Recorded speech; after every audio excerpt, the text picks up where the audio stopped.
बच्चों, आज हम अंधेरे का दीपक का 5वां पद पढ़ेंगे।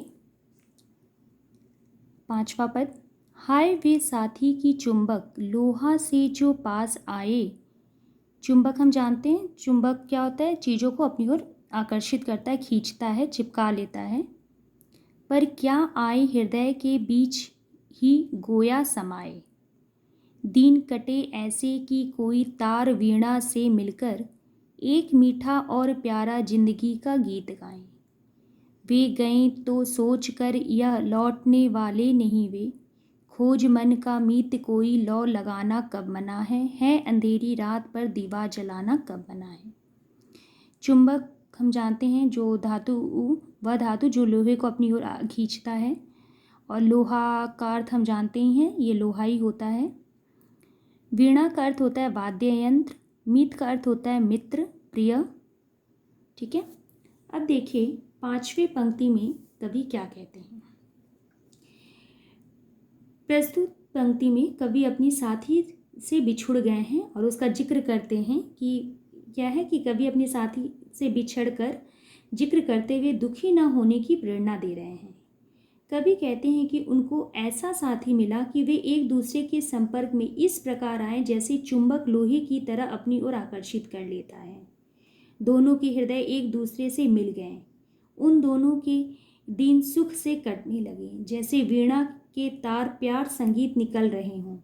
एक ऐसा प्रिय मित्र मिला जिसमें जिंदगी के गीत गाएं। वह मित्र मृत्यु की गोद में चला गया और वह अब कभी वापस नहीं आएगा। तो धीरज रखकर उस दुख के समय को निकाल देना चाहिए और फिर दूसरा कोई अपने मन का मीत खोजकर अपने मन को लगाना शुरू कर देना चाहिए। अर्थात यह जीवन हमेशा दुख मनाने रहने के लिए नहीं, जीवन के यथार्थ को समझकर खुश रहने का प्रयास करना चाहिए। हमें जीवन में आगे बढ़ना चाहिए, दुख की घड़ी का निवारण ढूंढना चाहिए। अंत में कवि बार बार यही कहते हैं कि अंधेरे में दीपक जलाना मना नहीं है। आखिरी पंक्ति है, क्या हवाएं थी उजड़ा प्यार का वह आशियाना, कुछ ना आया काम तेरा शोर करना गुल मचाना। माना कि उन शक्तियों के साथ चलता जोर किसका, किंतु हे निर्माण के प्रतिनिधि, निर्माण के प्रतिनिधि कौन है? मनुष्य, तुझे होगा बताना। जो बसे हैं वो उजड़ते हैं प्रकृति के जड़ नियम से, पर किसी उजड़े हुए को फिर बसाना कब मना है अंधेरी रात पर दीवा जलाना कब मना है। आशियाना का अर्थ होता है घर, उन शक्तियों का अर्थ होता है ईश्वर की शक्तियाँ।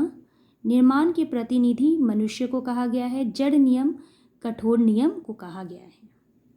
लास्ट पंक्ति में कवि हरिवंश राय बच्चन जी कहते हैं कि जीवन और मृत्यु के नियम को बताने का प्रयत्न करते हैं, प्रयास करते हैं और विनाश के बाद मनुष्य का निर्माण करना चाहते हैं। कवि कहते हैं कि कुछ ऐसी प्रकृति की हवाएं चली कि कवि के प्रेम का आशियाना उजड़ गया, अर्थात उनका प्रेम दूर हो गया और परिवार के लोगों का रोना धोना कुछ काम नहीं आया।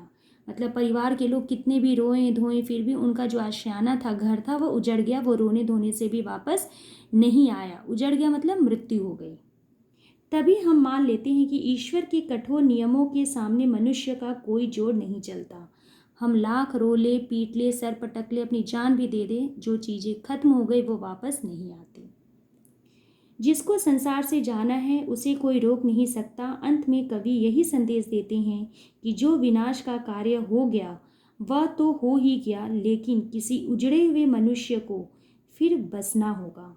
निर्माण का प्रतिनिधि मनुष्य है, वह पुनः निर्माण करता है। बसे हुए मनुष्य को फिर उजड़ना पड़ सकता है, इसलिए मनुष्य को चाहिए कि उजड़े हुओं को फिर से बसाएं। कवि यही बार बार कहते हैं अंधेरी रात दीवा जलाना कब मना है, अर्थात अंधेरी रात में आप दीपक जलाकर अपने जीवन में प्रकाश फैला लो, अंधेरे में ही बैठे मत रहो। यहाँ आपकी कविता खत्म होती है। अगली वीडियो प्रश्न उत्तर में हम करेंगे।